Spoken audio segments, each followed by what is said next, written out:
Halo,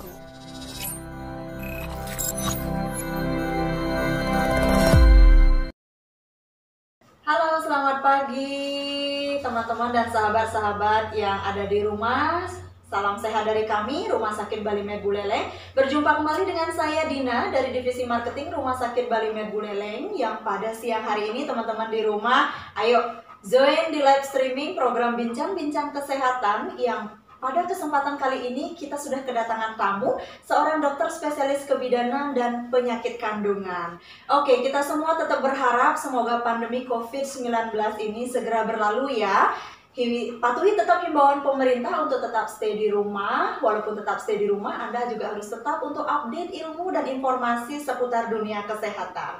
Oke, teman-teman dan sahabat yang ada di rumah, boleh kalau semisalnya ada kawan yang sedang hamil ataupun rekan misalnya profesi bidan atau tenaga kesehatan, boleh deh diajak join atau bareng gitu ya, nonton bareng live streaming kita dengan topik menarik pada siang hari ini. Kita mengangkat topik tentang painless labor atau persalinan minim nyeri. Nah, pada siang hari ini saya sudah bersama dokter spesialis kebidanan dan penyakit kandungan Rumah Sakit Bali Med Buleleng. Beliau adalah Dr. Imade Rai Raditya Nugraha, MBiomed SPOG. Selamat siang dokter. Selamat pagi. Oke, pagi menjelang siang ya dok. Ya, siang. Ya, sehat dokter? Sehat selalu. Oke dokter, kita sapa dulu teman-teman yang sudah ada gabung mungkin di Instagram kita. Ya, topik kita pagi ini sangat menarik ya teman-teman semuanya. Oke, pagi menjelang siang, topik kita sangat menarik, yaitu tentang persalinan minim nyeri. Langsung saja dok, kenapa sih siang ini kita mengangkat topik tentang persalinan minim nyeri ini? Ya, kita angkat topik ini karena beberapa wanita, beberapa ibu kan masih bingung nih, saya ingin melakukan persalinan tapi saya takut nyeri atau saya takut akan terjadi postpartum blues akibat nyeri persalinan, akibat kehamilan, terus kemudian dia takut akan operasi juga. Nah, makanya kita ambil alternatif untuk persalinan dengan nyeri yang minimal. Oke dokter, kita bicara soal nyeri ya dok ya. Kerap kali ternyata wanita tuh takut gitu dok ya untuk menghadapi rasa nyeri itu. Padahal juga nyaman aja pada saat hamil. Gimana sih dok kalau sebagai perempuan tuh harus menyingkapi hal ini dok? Ya, semua wanita, semua orang takut nyeri juga. Saya juga takut nyeri kan. Pasti Gina juga takut nyeri kan. Iya kan. Karena nyeri persalinan tuh sangat hebat ya. Nggak bisa kita gambarkan. Saya nggak pernah merasakan ya. Mungkin Dina pernah merasakan nyerinya seperti apa. Ya kan, sangat nyeri. Kalau di skala udah lebih mungkin dari skala 10 nyerinya ya. Pada saat melahirkan. Nah, pada saat melahirkan beberapa wanita selain takut nyeri ya dia takut akan rusaknya organ intimnya. Pada wanita itu takut dia akan robekan jalan lahir ya, dia akan takut seperti itu. Tapi beberapa yang paling utama adalah pasti nyeri pada saat persalinan yang paling ditakuti karena ya nyerinya tidak bisa dibayangkan lagi.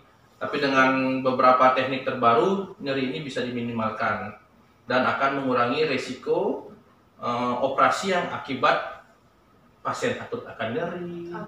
Seperti itu. Iya dokter. Nah, kalau kita bicara soal painless labor, apa sih sebetulnya ini dok? Sebuah metode alternatif atau memang dalam dunia kedokteran hal ini menjadi sebuah apa dok?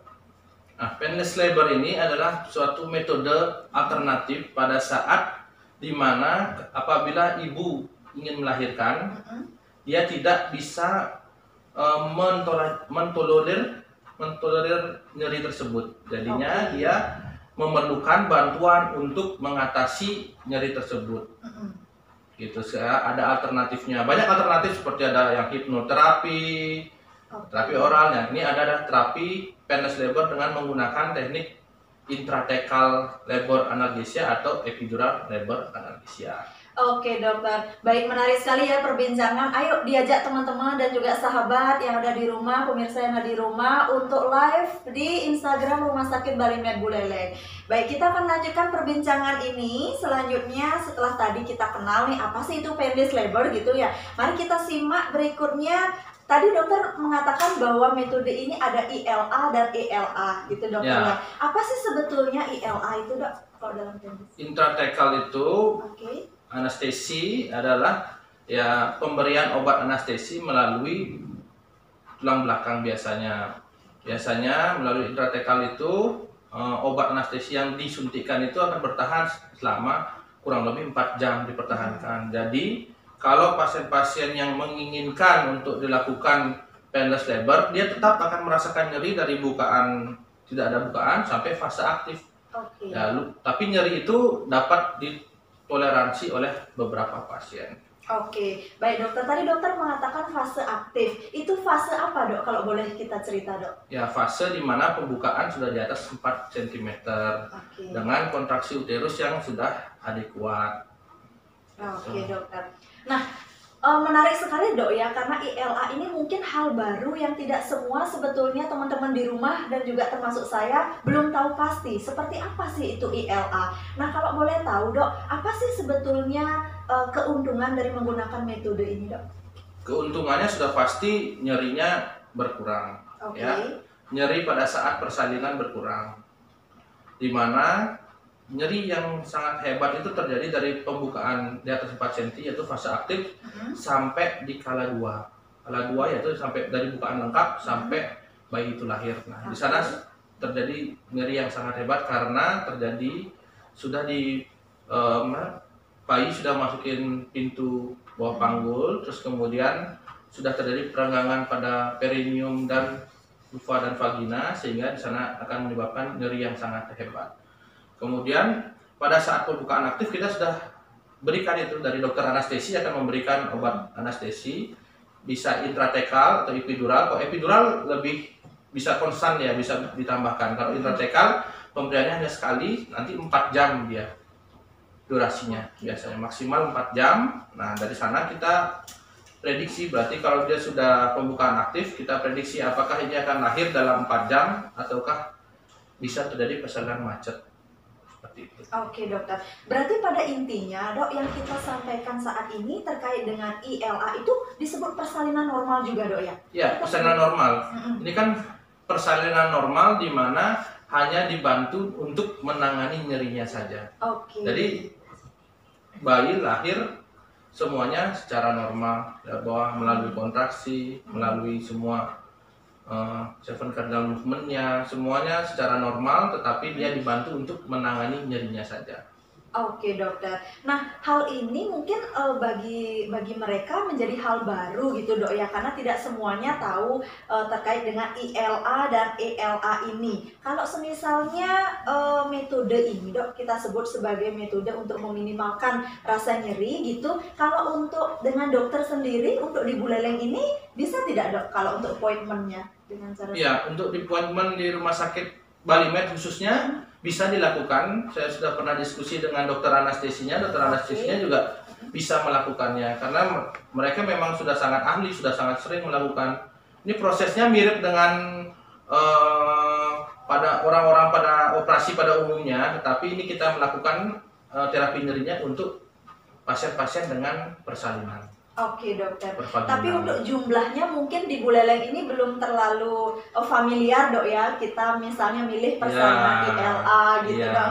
Nah kalau semisalnya hal ini dok, metode ini aman nggak sih dok sebetulnya untuk ibu dan untuk bayi gitu? Untuk metode ini aman ya, karena dia tidak anestesinya atau pembiusannya ya tidak secara menyeluruh, hanya dari perut ke bawah aja. Jadinya ibunya aman, masih bisa komunikasi, ibunya sadar, semua masih terjaga. Ya, tidak bius total. Ini hanya bius sebagian aja. Bius sebagian aja dok ya. Berarti kalau semisalnya saya nih dok besok mau bersalin dengan teknik metode ILA ini, saya ke ruang bersalin atau di ruang operasi dok sebetulnya? Nah, untuk tindakan IEA atau ELA-nya ini dapat dilakukan di ruang tindakan biasa aja. Ya, tapi dengan pemantauan monitor. Kan kita mempunyai satu ruangan khusus di bawah yang di VK yang tempatnya VIP itu kita bisa di sana dipersiapkan untuk tindakan tersebut. Iya dokter. Baik dok, tadi kita bicara soal keuntungannya dok ya. Kira-kira ada resikonya nggak ini dok? Atau ada kekurangannya nggak sih kalau kita memilih metode ini? Ya, kekurangannya ya apabila terjadi lebih dari durasi anestesinya ya, dimana durasi biusnya akan menghilang, ya nyeri akan timbul lagi. Itu kekurangannya satu. Terus kemudian kekurangannya ya apabila ibunya tidak kuat mengedan atau dia kurang merasakan pada saat mengedan, ya kita harus lakukan bayinya ditarik, penarikan bayi dengan forceps maupun dengan vakum, percepat kala duanya. Terus kemudian kekurangannya lagi ya ada komplikasi akibat anestesi intratekal tersebut. Komplikasi ya. Baik dokter. Nah, menarik sekali teman-teman dan sahabat yang ada di rumah. Kalau misalnya teman-teman ada pertanyaan gitu ya, langsung saja melalui live Instagram kita #BaliMedBuleleng. Anda juga bisa bertanya melalui DM kami Instagram di Rumah Sakit Bali Med Buleleng. Nanti akan dijawab langsung oleh dokter spesialisnya langsung. Oke, dokter, sambil menunggu nih pertanyaan dari sahabat kita yang di rumah gitu. Apa saja sih dok syarat-syarat kalau misalnya kita mau pilih metode ini dok? Syaratnya ibunya harus hamil ya. Oke, salah satu pasti pastinya ya. Itu harus hamil. Terus kemudian dia hamil dengan cukup bulan. Oke, kemudian dia presentasinya harus kepala ya. Kemudian ibunya tidak ada kesempitan panggul. Kemudian yang kedua, ibunya tidak ada bekas operasi sebelumnya. Terus kemudian datang dengan sudah bukaan fase aktif, atau datang dengan bukaan fase laten, tapi kita akan melakukannya tetap di fase aktif. Oke, baik dokter. Nah dok, menarik sekali, kita mungkin bahas satu persatu dok ya dari syarat-syarat ini. Yaitu yang pertama bahwa syaratnya hamil dan presentasinya kepala gitu.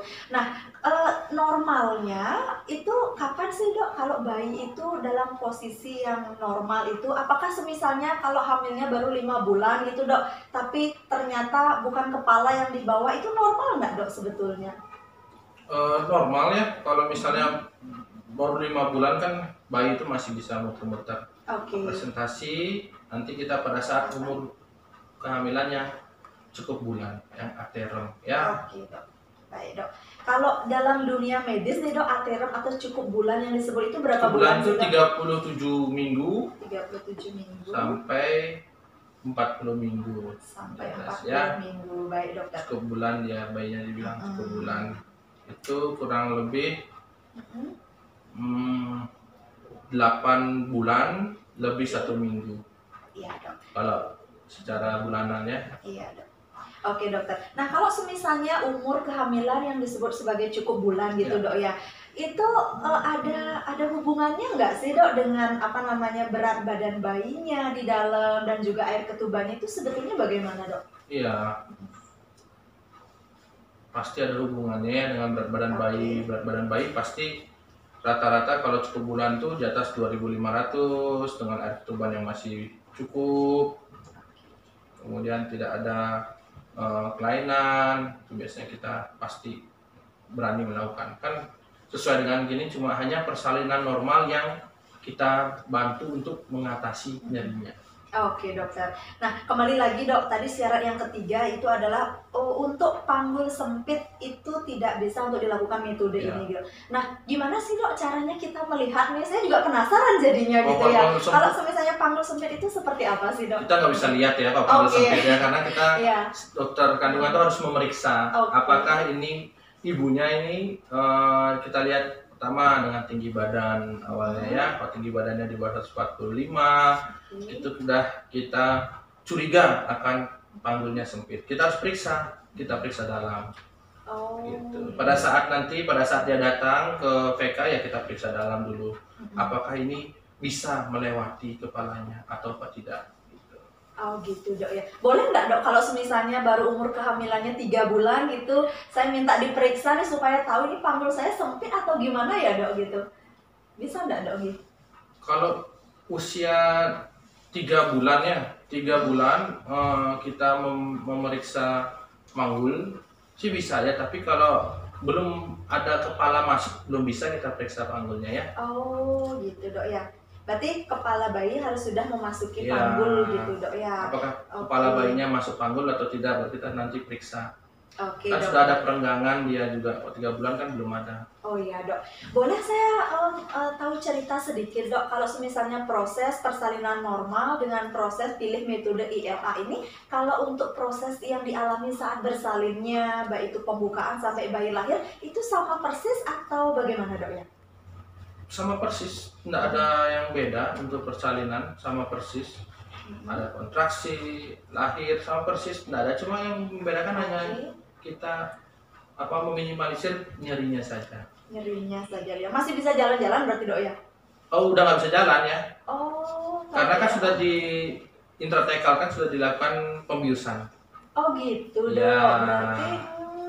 berarti ini kalau misalnya pilih ILA gitu, walaupun berapa Epidural juga diam di tempat tidur. Sudah pas okay. aktifnya nggak bisa, kan kita udah nggak ada lagi yang kalau masuk rumah sakit VK untuk jalan-jalan keliling VK sudah nggak ada lagi ya. Mungkin untuk di rumah jalan-jalan boleh. Datang ke sini pada saat fase aktif. Kalau sudah masuk VK kan kita nggak ada polisi tidak ada kebijakan rumah sakit ini bahwa pasien tuh boleh jalan-jalan, nggak ada. Oh gitu dok ya. Oke, sorry dok. Ya. Gitu, menarik sekali obrolan kita pada siang hari ini. Mungkin ada pertanyaan dari pemirsa di rumah, silakan kami tunggu gitu ya pertanyaannya. Sambil nunggu itu kita akan melanjutkan perbincangan ini. Ya, oke silakan mau ibu-ibu bidan, mau anda misalnya mahasiswa kebidanan boleh nanya deh sama dokter spesialisnya langsung. Mumpung dapat kuliah umum gratis teman-teman. Gitu ya. Oke. Nah dok, menarik sekali sebetulnya hal ini. Kalau semisalnya kan kerap kali nih dok, saya punya temen gitu. Kalau semisalnya dia curhat, dia bilang selain takut bersalin normal gitu, kerap kali keluarganya ngasih keputusan kalau oke deh kamu seksio aja atau operasi aja. Sebetulnya untuk mengambil keputusan seksio atau normal gitu dok, apa sih dok yang perlu dipertimbangkan untuk perempuan-perempuan dok? Banyak pertimbangannya, apakah satu perempuan tersebut ini dalam artian bahwa dia seksio on request ya, dia meminta tanpa ada indikasi obstetri maupun dari indikasi ibunya nggak ada ya. Iya, dok. Nah ini berarti dia baru kita tekankan bahwa dia meminta untuk seksio karena beberapa pertimbangan, apakah takut melahirkan normal, takutnya karena apa ini? Apakah takut karena nyeri, atau takut karena organ kewanitaannya hancur karena kepala bayinya lewat, kan enggak seperti itu. Kalau nyeri bisa ditangani dengan teknik anestesi ini, ya. Terus untuk robekan jalan lahir ataukah yang lewat itu kan vagina itu elastis dan robekan itu bisa diminimalisir dan bisa dilakukan teknik penjahitan lagi balik seperti semula banyak ya. Jadi aman. Nanti kalau yang memilih seksio on request karena ketakutan itu bisa ditangani. Iya dok. Berapa jam sih sebetulnya dok proses persalinan itu normalnya dok? Normalnya proses persalinan itu dari fase aktif itu kan kemajuan itu 1 cm per jam ya. 1 cm per jam kita pantau ya. Jadi kita melakukan pemeriksaan setiap 4 jam sekali sesuai dengan patograf WHO. Iya. Ya, terus nanti pada saat sudah kala 2, kalau hamil pertama kita bisa tunggu sampai 2 jam ya. Kemudian kalau hamil yang sudah lebih dari 1, hamil kedua, hamil ketiga, naikkannya kita tunggu sampai 1 jam. Kalau dia tidak efektif mengedan, ya kita bisa lakukan vakum atau forceps, tergantung indikasinya. Iya dokter. Nah dok, boleh nggak sih dok kami dengar cerita gitu pengalaman dokter yang semisalnya mendampingi persalinan normal itu seperti apa sih dok? Mungkin yang paling histeris ada atau yang traumatis juga ada, itu seperti apa dokter pada waktu itu dok? Persalinan normal itu tergantung ibunya ya. Gimana ibunya bisa, nyeri itu adalah pengalaman sensoris yang tidak menyenangkan. Itu yang harus kita ibu itu harus pahami bahwa ya kalau dia tidak menyenangkan atau dia tidak bisa mentoleransi nyeri tersebut ya akan persalinan itu akan sangat-sangat susah, akan sangat-sangat nyeri, akan sangat-sangat berat. Ya, apabila dia bisa mentoleransi nyeri tersebut, apabila dia bisa meminimalisir untuk paniknya dia atau ya ibunya supportnya dia, kan ada keluarga di sana juga bisa mensupport, pasti nyeri itu akan lewat dan persalinan ya bisa aman-aman aja, nggak ada. Ada yang bisa sampai teriak-teriak juga banyak. Ada yang tenang-tenang, nggak ada seperti tidak ada lahiran juga ada. Banyak. Jadi per individu beda-beda semua, sangat berbeda. Iya, Dok. Mungkin itu yang bisa disebut sebagai perempuan itu unik, Dok ya. Jadi pengalaman satu dengan lainnya. Pengalaman satu dan lainnya itu sangat akan beda, Dok ya, terkait dengan proses persalinannya. Makanya kan beberapa orang, beberapa ibu-ibu yang nggak bisa, nyerinya tidak bisa dialihkan atau tidak bisa ditoleransi, bisa dengan teknik ini. Iya, Dok. Gitu. Nah, Dok, menarik sekali sebenarnya. Tapi, Dok, biasanya ibu-ibu selain takut nyeri, itu takut rusak juga vulvanya, itu takut robekan jalan lahir. Gimana sih, Dok, caranya sebetulnya tips-tipsnya untuk ya biar sedikit gitulah, Dok, robekannya? Kalau robekan jalan lahir itu tergantung elastisitas dari vagina ibu itu sendiri.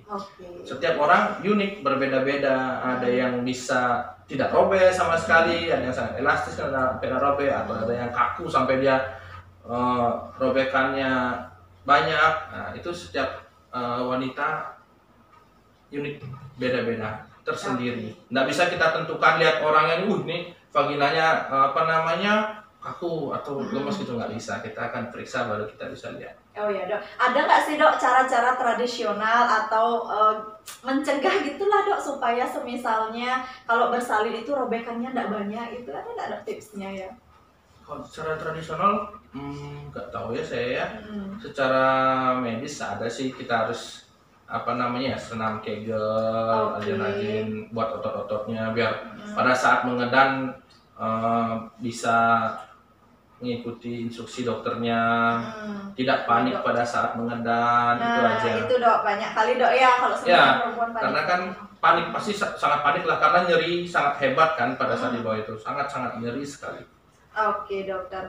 Nah, kalau semisalnya kita bicara soal persalinan, Dok, ya sebenarnya kompleks sekali, Dok ya. Dan tidak cukup sebetulnya materi ini harus kita sampaikan teman-teman ya dalam kurun waktu mungkin 1 jam ini.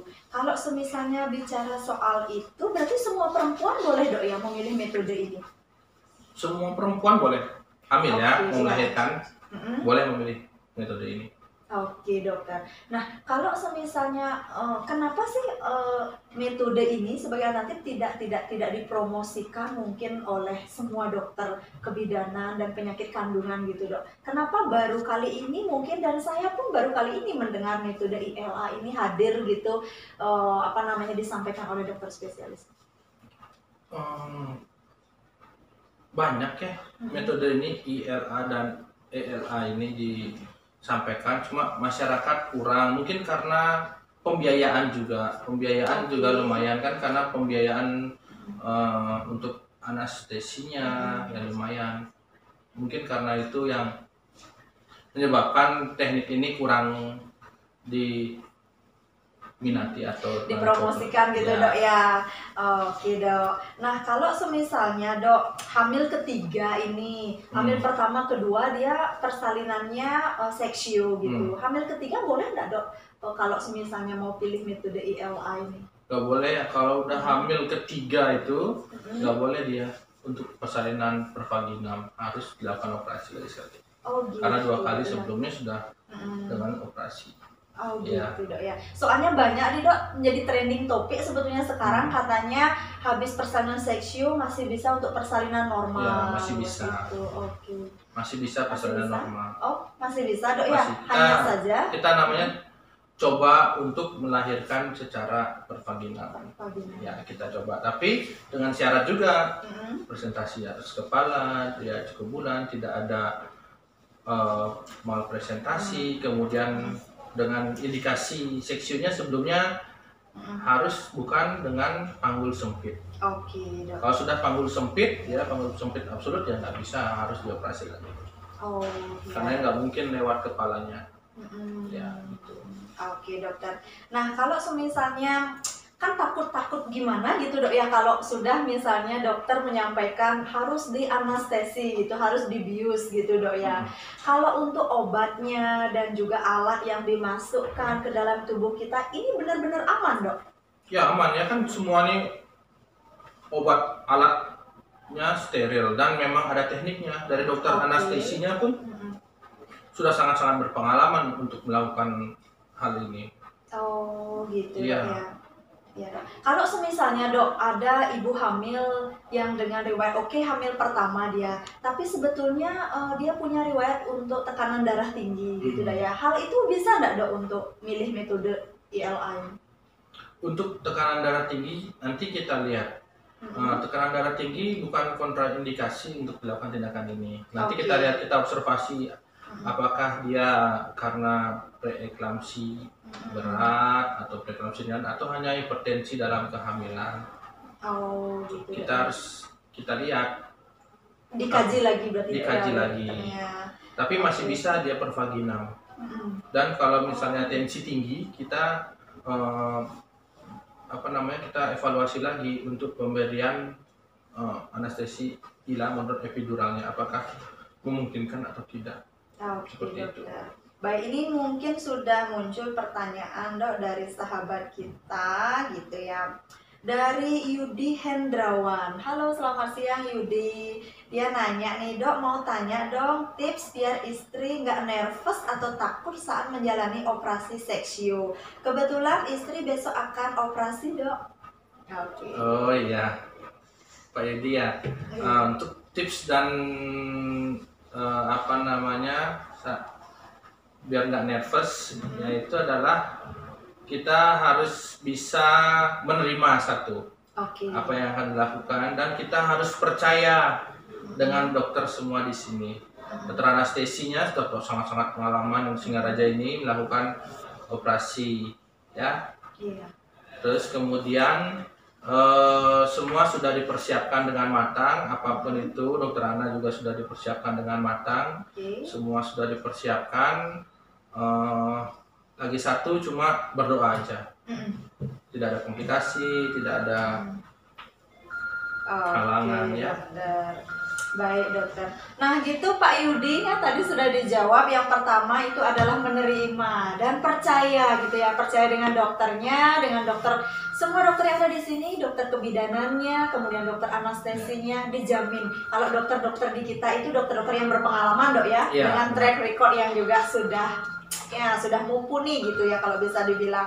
Nah dok, lanjut ini mungkin sebagai motivasi untuk perempuan-perempuan untuk memilih persalinan ILA ini sebagai salah satu alternatif untuk persalinan normal kebanding pilih seksio itu, mungkin bisa dokter menyampaikan motivasi-motivasi juga untuk perempuan-perempuan yang ada. Motivasi untuk para ibu-ibu yang ingin melahirkan, bahwa Tuhan menciptakan semuanya secara sangat-sangat baik, sangat-sangat bagus. Memang kita manusia untuk melahirkan secara normal sudah diciptakan. Gak usah khawatir tentang untuk masalah nyeri, untuk masalah nanti robekan jalan lahir atau apa, masih bisa ditangani.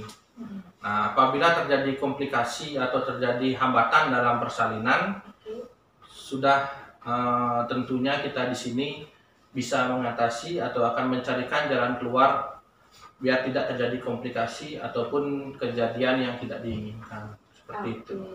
Baik dokter, mungkin teman-teman yang ada di rumah masih ada waktu sekitar 10 menit lagi untuk live streaming ini. Silahkan bagi Anda yang mau bertanya, apapun itu pertanyaannya, boleh seputar klinik atau seputar dokter terkait dengan spesialis kebidanan dan penyakit kandungan, boleh Anda bertanya apapun itu. Sembari menunggu pertanyaan dari Anda, perlu kami sampaikan bahwasannya beliau ini Dr. Rai Raditya, SPOG, spesialis kebidanan dan penyakit kandungan. Beliau praktek di 2 tempat, yaitu Rumah Sakit Bali Med Buleleng dan juga Apotek Ina Farma.